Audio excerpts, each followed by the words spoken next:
At 45, I stopped existing in other people's eyes. Not completely, just enough to notice. The checkout lady no longer smiled. Young mothers moved their strollers past me without acknowledgement. And at family gatherings, I became background noise until someone needed help in the kitchen. This particular Sunday, my cousin Brenda cornered me near the dessert table. "Still living alone?" she asked, loud enough for half the room to hear. Her eyes held that mixture of pity and satisfaction that made my stomach turn. "I'm fine, really," I said, reaching for a brownie I didn't want. "It's just, you're not getting any younger, Ashley." She touched my arm with fingers that felt like ice. "My friend's brother is single. Recently widowed, actually. I could—" "No, thank you." But she'd already planted the seed. That night, lying in my empty apartment, I stared at the ceiling and counted all the ways I disappointed everyone, especially myself. The phone rang at 11:47 p.m. Unknown number. "Hello? Ashley Morrison?" A man's voice, smooth and unfamiliar. "Who's asking?" "Daniel Brooks. Brenda gave me your number. I hope that's okay." My heart did something strange. Not quite a leap, more like a stumble. We met at a coffee shop downtown 3 days later. Daniel arrived exactly on time, wearing a pressed shirt and polite smile. He wasn't handsome in any memorable way, just adequate, safe-looking. The kind of man who wouldn't leave dishes in the sink or disappoint your parents. "So, Brenda tells me you're a librarian," he said, stirring sugar into his black coffee. "Reference desk. 22 years. That's stable." The word hung between us like a compliment that couldn't quite land. We talked about ordinary things, weather, neighborhood changes, favorite restaurants. Nothing sparked. Nothing burned. But maybe that was better. I'd learned that fire usually meant ashes later. After coffee, we walked around the block. Daniel's hand brushed mine once, twice, then stayed there. His palm was dry and cool. "I'd like to see you again," he said in my car. "I'd like that too." That evening, my friend Victoria called. "Brenda told me about Daniel. Ashley, be careful." "Careful of what?" "He's perfectly nice." That's what worries me. You know Brenda's judgment is terrible. Remember her last setup? "Victoria, I'm 45. How picky can I afford to be?" The silence on the other end said everything. Over the next month, Daniel became a fixture in my routine. Tuesday dinners, Saturday movies, Sunday grocery shopping. He never surprised me, never challenged me, never made me feel anything sharper than comfortable. One night, lying in his neat apartment, I asked, "Do you ever feel like something's missing?" "Missing from what?" "From this, us." He rolled over, expression unreadable in the darkness. "I think we're past the age where relationships need to be complicated. Ashley, we're compatible. We want similar things. Isn't that enough?" I wanted to say no. I wanted to say I still dreamed of breathless moments and racing hearts. But time was a predator, and I was tired of running. "I suppose it is," I whispered. 2 weeks later, over Chinese takeout, Daniel said something that lodged in my chest like a splinter. "You're exactly what I've been looking for." The word sounded memorized, like a line from a script he'd practiced in a mirror. "What does that mean?" "Just that you're suitable in all the right ways." Suitable, not special, not irreplaceable. Suitable. The proposal came on a Thursday. No knee, no ring, just Daniel looking up from his newspaper at breakfast and saying, "We should get married." I nearly choked on my orange juice. "What?" "We're both at the age where dating feels pointless. We get along well. You want security. I want—" He paused, folding the paper carefully. "I want someone reliable." "Why wait?" "Daniel, this isn't how proposals work. We're not 20, Ashley. Romance is for people with time to waste."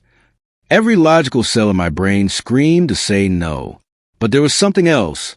Something desperate and afraid that saw this as my last exit from a highway going nowhere. "Can I think about it?"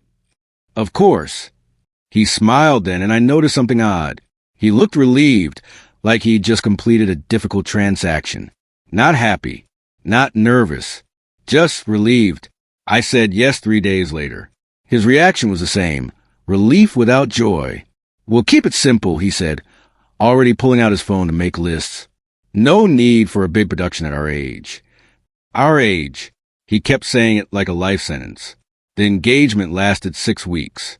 In that time, small cracks appeared that I painted over with desperate optimism. My friend Victoria threw me a small celebration. She pulled me aside in the bathroom. Ashley, you don't seem happy. I'm just nervous. You're making a mistake. You don't know that. Then why haven't you met his family? Why has he only introduced you to friends? Why does he change the subject every time you mention combining finances or moving in together? I didn't have good answers, so I got defensive. Not everyone needs to broadcast their life. Victoria, some people are private. She hugged me then, hard. I love you. I hope I'm wrong. But she wasn't wrong, and I knew it. That night, Daniel left his phone on my kitchen counter while he showered. It buzzed 3 times. I told myself not to look. I looked anyway. The messages were from someone named Julian. Did you tell her yet? This is getting messy. I still don't think this is a solution. When Daniel returned, towel around his waist, I was holding his phone. Who's Julian? Something flickered across his face. Just for a second, my business partner. It's about work. Why are you going to my phone? I wasn't. It was just there and... Ashley. His voice had an edge I'd never heard before. We're getting married in 2 weeks. Don't start creating problems where none exist. He was right. I was probably overreacting. Stress did that. Wedding stress. Age stress. Life stress. We married on a Saturday in October. The ceremony was at City Hall, witnesses provided by the building. My mother cried, though I couldn't tell if it was happiness or concern. Daniel's side of the room held exactly 3 people. The mysterious Julian, an older woman who introduced herself as his aunt, and a man who never gave his name. The morning of the wedding, I stood in my apartment in the dress I'd bought alone, staring at my reflection. My hands shook as I applied lipstick. I could leave. I could simply not show up.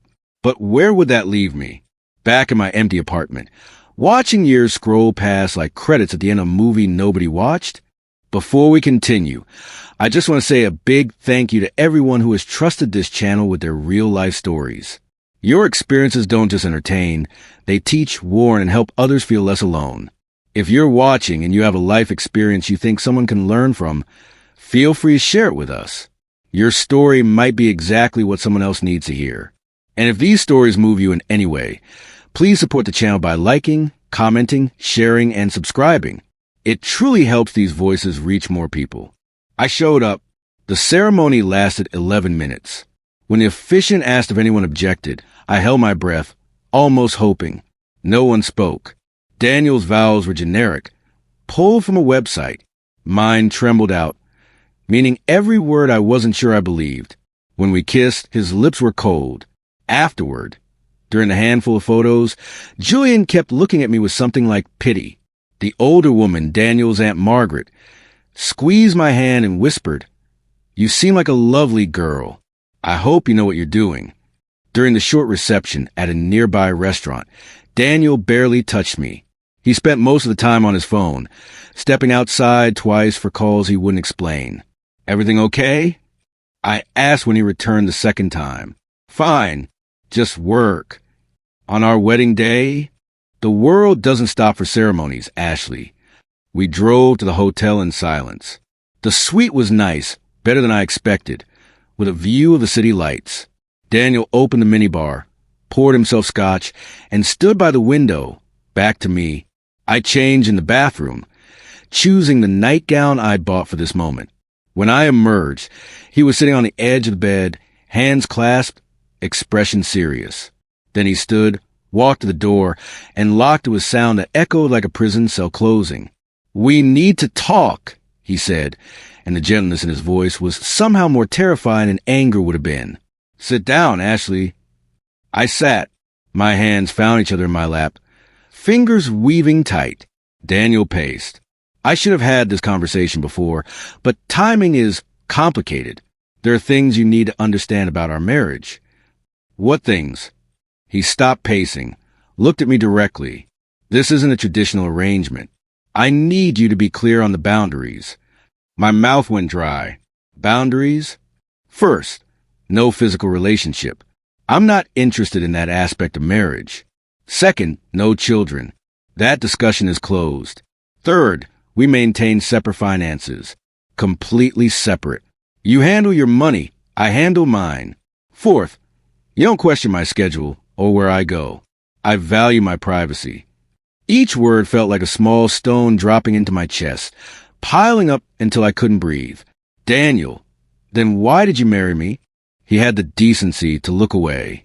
I needed a wife. For legitimate reasons I can't fully explain. You needed security and companionship. It's practical. You used me. I provided you an escape from becoming the lonely older woman everyone pities. We both got something. Rage rose in me, hot and sudden. You lied to me. I never lied. I never promised passion or romance. You heard what you wanted to hear. There's more, he continued, voice flat. Julian, my business partner, we're trying to secure a contract that requires me to present as settled, stable, traditionally married. The client is conservative, family-oriented. Being single at 43 was costing me opportunities. So what? A prop? A mutually beneficial arrangement. I stood, legs shaking. I want this annulled. Ashley, be reasonable. Where will you go? What will you tell people? You'll be the woman who got married and divorced in a day. Think about how that looks. I don't care how it looks. Yes, you do. You care tremendously. It's why you said yes in the first place. The truth of it hit me like cold water. He was right. I'd married him because I was afraid of judgment, of time running out, of dying alone in an apartment where no one would find me for days. I grabbed my phone. Daniel didn't stop me. Who are you calling? Anyone who isn't you. But at 2 a.m. on a Sunday, who answers? Not Victoria. Not my mother. Finally, a voice, my brother Nathan, groggy with sleep. Nathan, I need help. Ashley? What's wrong? I made a mistake. The biggest mistake of my life. I spent my wedding night on the hotel couch, fully dressed, shoes still on. Daniel went to bed like nothing had happened, snoring softly while I stared at shadows on the ceiling. At 6 a.m., he emerged, freshly showered. I'm going to the gym. We'll talk when you're calmer. After he left, I noticed his other phone, the one he thought I didn't know about, on the nightstand. It wasn't locked. The messages were all there, months of them. Julian expressing concerns. This feels wrong. She seems genuinely interested in you. What if she finds out? And Daniel's response is, she won't. She's perfect, undemanding, grateful, past the age where she'll expect much. Once the contract is signed, we can discuss an easy exit. An easy exit. I was always temporary. A tool with an expiration date. One message from Julian stood out. What about the other one? Did you settle with her? Other one. There'd been someone else. Someone else he'd tried this with before. I sat there, phone in hand, reading our entire relationship through a new lens. Every kind gesture had been calculated. Every date had been an audition. I wasn't chosen. I was selected based on criteria I'd never known existed. The memory that surfaced then was sharp and unexpected. I was 19, in love with a boy named Christopher who promised me everything and delivered nothing. When he left me for someone else, he said, "You're great, Ashley, just not great enough. Not great enough." At 19, at 25, at 37, at 45, I'd spent my entire life trying to become enough for someone, anyone, to choose permanently, and in my desperation, I'd let a stranger marry me for a business contract. My phone rang. Nathan, where are you? The Grand Hotel, room 714. I'm coming. Pack your things. When Daniel returned, my bag was by the door. Nathan was with me, arms crossed, looking like he wanted to break something. What's this? Daniel asked calmly. I'm leaving, I said. I want an annulment. Ashley, you're being dramatic. We can work through. There's nothing to work through. You married me under false pretenses. I have the messages to prove it. His face changed then, calculation replacing concern. Those messages are private property. They're evidence of fraud. Nathan drove me to my apartment in silence. Inside, I collapsed on my couch, still in my wedding dress, and cried until I had nothing left. I'm going to make you tea, Nathan said, disappearing into my kitchen while he clattered around. I called the one person I knew could help, a lawyer named Patricia Young, who would help my mother with her estate planning. Patricia, I need an annulment. I've been married for less than 24 hours. Come in Monday morning, first thing. Bring any documentation, messages, emails, anything that proves fraud or misrepresentation. Will this be public? It's a legal matter. Ashley, some visibility is inevitable. After hanging up, I finally changed clothes, peeling off the dress like dead skin. Nathan appeared with chamomile tea and sat beside me. You want to tell me what happened? I told him everything. He listened, face growing darker with each detail. I should hit him, Nathan said finally. That won't help. It would help me feel better. Despite everything, I almost smiled. I'm so stupid, Nathan. You're not stupid. You're human. He's a predator who targeted your vulnerability. But I let him. I was so desperate not to be alone that I ignored every warning sign. Then learn from it. But don't let him make you believe you deserve this. Monday morning, Patricia's office felt like a sanctuary. She reviewed everything, the messages, the timeline, Daniel's admission about the business contract. This is clear fraud, she said. He married you under false pretenses for financial gain. An annulment should be straightforward, though he may contest. How long? Could be quick. Could take months. Depends on his cooperation. He didn't cooperate. Within hours of Patricia filing papers, Daniel's lawyer, a shark in an expensive suit, contacted us. Mr. Brooks is willing to consent to dissolution under certain conditions, the lawyer said. First, complete confidentiality. Second, no social media posts or public statements about the marriage. Third, each party covers their own legal fees. He's trying to silence her, Patricia noted. I don't care about his reputation, I said. I just want out. Don't agree to anything yet. Let him sweat. That evening, Daniel showed up at my apartment. I opened the door with Nathan standing behind me. Ashley, this is ridiculous. Why involve lawyers? We can handle this privately. You mean quietly, so nobody knows what you did. What I did, you agreed to marry me. Nobody forced you. You lied about your intentions. I was practical. There's a difference. Nathan stepped forward. Leave. Now. Daniel looked at me one more time. You're going to regret making this difficult. The gaslighting started immediately. Daniel called mutual acquaintances, painting himself as the victim of a woman who'd gotten cold feet and was now trying to destroy his reputation with wild accusations. Brenda called me, angry. You're making Daniel look like a monster. He's heartbroken, Ashley. Brenda, he married me for a business deal.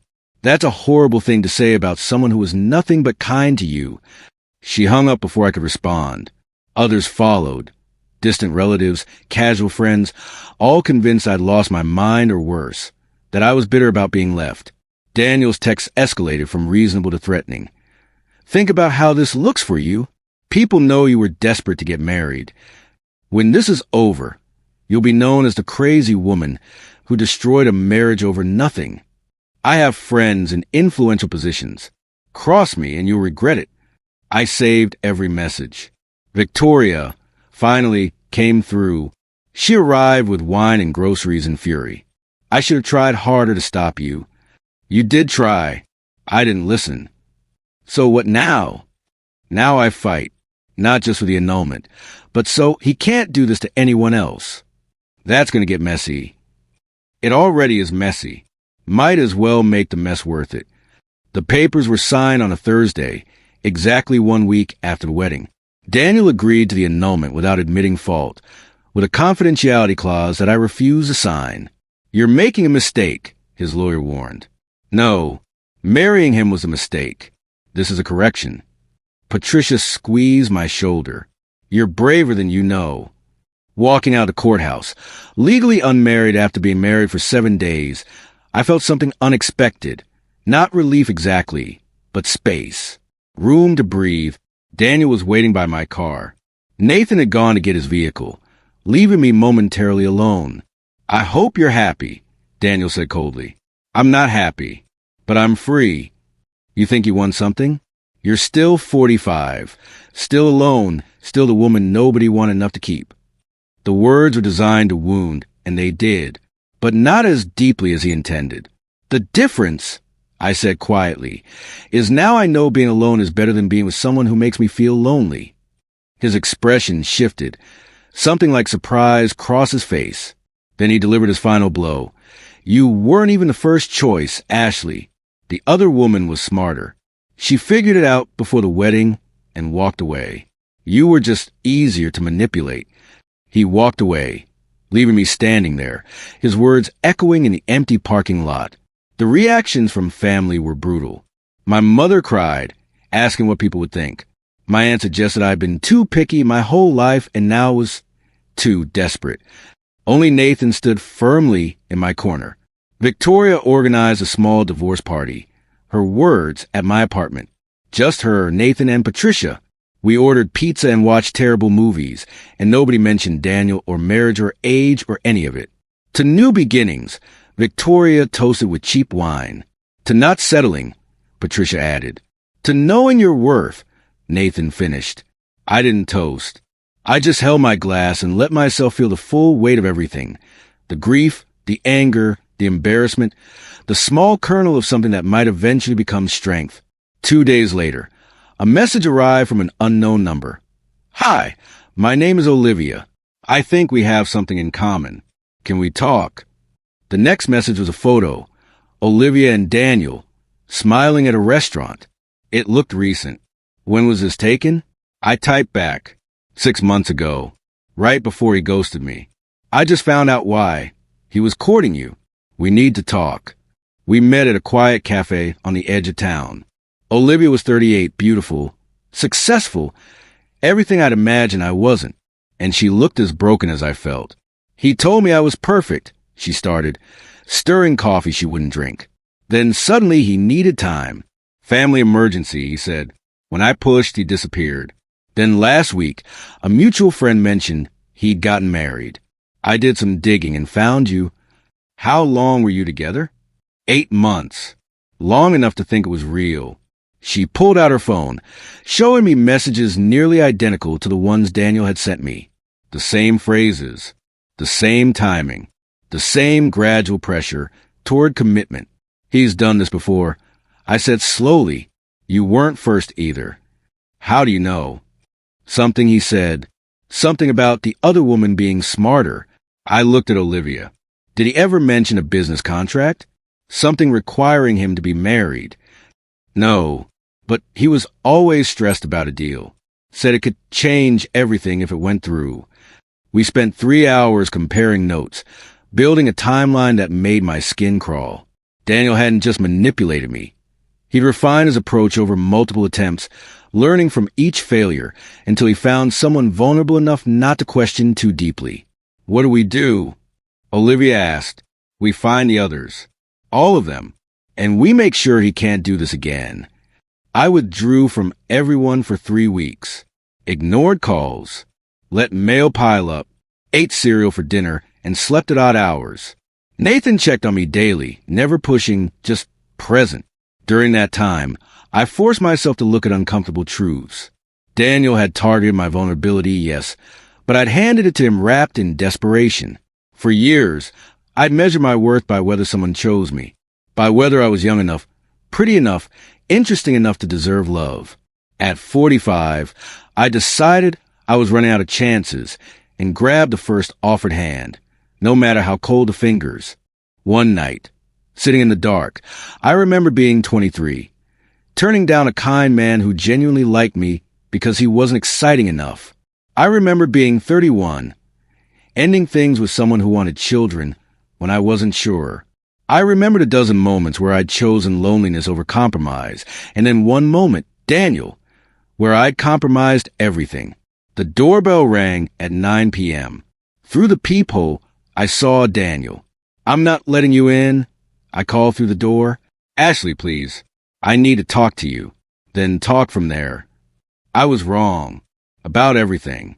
I've been thinking about what you said, about feeling lonely even when you're with someone, and you were right. I want to try again. Properly this time. Every instinct screamed trap. Why now? The contract fell through. Julian and we're done. I've lost a lot. And I realized maybe I lost something valuable with you too. I opened the door, but didn't invite him in. Daniel looked terrible, tired, unshaven, smaller somehow. "I don't want you back, Daniel. Just listen. We could start over. Really try this time. I'll be the husband you deserve from the beginning." "Why? What changed?" He hesitated too long. "I told you. The contract fell through, so you've lost your reason for having a wife. But you've also lost your business opportunity. What do you really want, Daniel?" There's another deal. Bigger than the first. They also value family stability. If we reconciled, announced we'd work through our issues, it would show maturity, second chances. People like that narrative. There it was. Not apology, not growth, just another angle. And if I say no, his expression hardened. Then I lose everything. The investors will pull out. Julian will sue me for the money he's already sunk into this. I'll be ruined, Ashley. You have the power to save me or destroy me. That's not my responsibility. You owe me a chance to make this right. I don't owe you anything. He grabbed my wrist, not hard, but firm enough to make his desperation clear. "Please, I'm begging you. Just 1 year. We can make it work for 1 year, and then..." Nathan appeared behind me, pulling me back, stepping between us. "Touch her again and I call the police," Nathan said quietly. Daniel stepped back, hands raised. I'm sorry, Ashley, you don't understand what you're doing to me." "Go home, Daniel." He did, but not before saying one more thing. "You won't be the only one affected if this falls apart. Ask Olivia. She has skin in this game, too." I called Olivia immediately. "What does he mean you have skin in his game?" Silence. Then, "I didn't tell you everything. Julian, Daniel's partner, is my brother." The pieces rearranged themselves sickeningly. "You knew about Daniel's plan?" "No. I swear. I didn't know Julian was helping him set up fake marriages for business deals. But now Julian's telling me that if Daniel goes under, so does he? And Julian has kids. Ashley, a family. I can't. You're asking me to help Daniel? After what he did to both of us. I'm asking you to think about the collateral damage. Julian made mistakes, but his family doesn't deserve to suffer." I hung up, sat in the silence, thought about all the ways people justified terrible things by pointing to innocent bystanders. How women, especially, were expected to absorb damage to protect others from consequences. For 3 days, I didn't answer anyone's calls. I researched Daniel and Julian's business, found the contract they were chasing, a development deal worth millions, found the investors' names, their public statements about values and family. Then I made my decision. I wouldn't help Daniel, but I wouldn't be the reason other people suffered either. I contacted the investors directly, providing them with a careful, factual account of what had happened. Not to destroy Daniel, but to let them make informed choices. I didn't embellish, didn't seek revenge, just offered truth. The deal dissolved anyway, but Daniel didn't go bankrupt. Julian didn't lose everything. They survived, just smaller than they'd hoped. And I learned something crucial. I could hold people accountable without destroying myself in the process. 3 months later, a woman named Rachel contacted me through social media. "I almost married Daniel Brooks last year. I'd like to talk." There were 4 of them total. 4 women Daniel had courted, manipulated, and discarded when they didn't serve his needs. We created a private group chat, sharing stories that were heartbreaking in their similarity. Rachel was the first, the other woman who'd been smarter. She discovered Daniel's phone calls with Julian about finding the right candidate and left him at their engagement party. He called me paranoid. Rachel said during our group video call, convinced half our friends I was unstable. He does that, Olivia confirmed, makes you question your own sanity. Together, we compiled documentation. Not for lawsuits, those would be expensive and uncertain, but for each other and for potential future victims. We created a private website where we shared our stories anonymously. Details change enough to protect identity, but clear enough to recognize the pattern. We called it The Marriage Broker's Guide to Spotting Emotional Fraud. Within weeks, 2 more women reached out, then 5, then a dozen, not all Daniel's victims. The site had grown beyond him into a resource for anyone questioning whether their relationship was built on manipulation. The pattern was disturbingly consistent. Daniel and men like him targeted women at vulnerable moments, career transitions, family losses, milestone birthdays that highlighted societal expectations. He'd offer stability while avoiding genuine intimacy, dangling marriage as a prize while extracting maximum benefit from minimum emotional investment. It's not illegal, Patricia warned when I asked about pressing charges. Morally reprehensible? Yes. Criminal? Unfortunately, no. But patterns have power. Word spread quietly through professional circles. Women warned other women. Daniel's name appeared on informal be careful lists that women shared privately.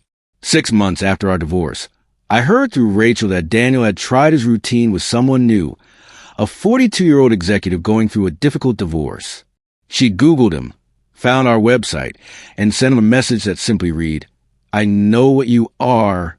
He hadn't tried again after that. At least, not that we knew of. The backlash came from unexpected places. Some people accused us of cyberbullying. Others claimed we were bitter women, unable to accept rejection. My mother begged me to take down the website, worried about what people would think. But for every critic, there were 3 women thanking us, sharing their own stories, recognizing manipulation they dismissed as personal shortcomings. One message hit differently than the rest. I'm 26 and just escaped something similar. Your story helped me realize age doesn't protect you from predators. Vulnerability does. Thank you for being public when you could have stayed silent. I read that message 10 times, then 20. Let it sink in that pain could transform into protection, if you were brave enough to name it. A journalist reached out wanting to write a feature. I declined. This wasn't about fame or revenge. It was about creating a small light in a dark place where too many women wandered alone. But I did agree to one interview, a podcast focused on emotional abuse. Using a voice modulator and changed name, I told my story. Not just about Daniel, but about how society teaches women that being chosen is the ultimate validation, and how that teaching makes us perfect targets. The episode went viral. Comments flooded in, some kind, some cruel, but overwhelmingly, women said the same thing. This happened to me too. I thought I was the only one. At 46, something unexpected happened. I stopped caring what anyone thought about my relationship status. Not in a bitter way. Not in a defensive way. Just stopped caring. I redecorated my apartment in colors I loved instead of neutral tones meant to appeal to hypothetical partners. Took a solo trip to Maine I'd been postponing for someday with someone. Signed up for a pottery class because I wanted to, not because it was a place to meet people. Victoria noticed the change. You seem different. I feel different. Lighter somehow. Are you dating? No. Maybe eventually. But not from desperation. Not from fear of running out of time. You're going to be okay, Ashley. I already am okay. And then, because life has a strange sense of humor, someone appeared. His name was Thomas. We met at a community garden where I'd started volunteering. He was divorced, 52, with grown children and laugh lines that suggested he'd earned them honestly. We talked about tomatoes, then composting. Then he mentioned his daughter was visiting and he wanted to make something special, but his cooking skills were criminally limited. I could help. I offered, surprising myself. If you want, I'd like that. It wasn't lightning. It wasn't destiny. It was just two people connecting over something simple and real. Thomas and I dated slowly. No rush. No pressure. He knew about Daniel. I told him on our third coffee, expecting him to run. Instead, he said, "Thank you for trusting me with that. I promised to be worth the risk." He was patient with my wariness. Never pushed. Never demanded access to parts of myself I wasn't ready to share. And slowly, carefully, I learned that healthy love felt nothing like what I'd experienced before. It felt like breathing. A year later, we're not married. I'm in no hurry. Maybe we never will be. The piece of paper means less to me now than the daily choice to show up for someone who shows up for you. The website is still running. Rachel manages it now, with help from Olivia and me. We've expanded into resources for recognizing emotional manipulation in all forms of relationships, romantic, professional, familial. Brenda apologized last month. "I should have listened when you tried to warn me about Daniel. I was so focused on helping you find someone that I didn't see what I was throwing you into." I forgave her, not because what she did was okay, but because carrying anger was exhausting. My mother still occasionally asks when Thomas and I will make it official. I smile and change the subject. Some lessons she'll never learn, but I have, and that's enough. People sometimes ask if I regret the marriage. I tell them no. Regret implies I'd undo it if I could. But I needed a crash that hard to finally understand that being chosen means nothing if I'm not choosing myself first. I didn't lose a husband in one day. I escaped losing myself forever. And at 46, finally, I'm someone worth finding. If you were in my place, what would you have done? Share your thoughts in the comments. And if you have a story to tell, you're not alone here.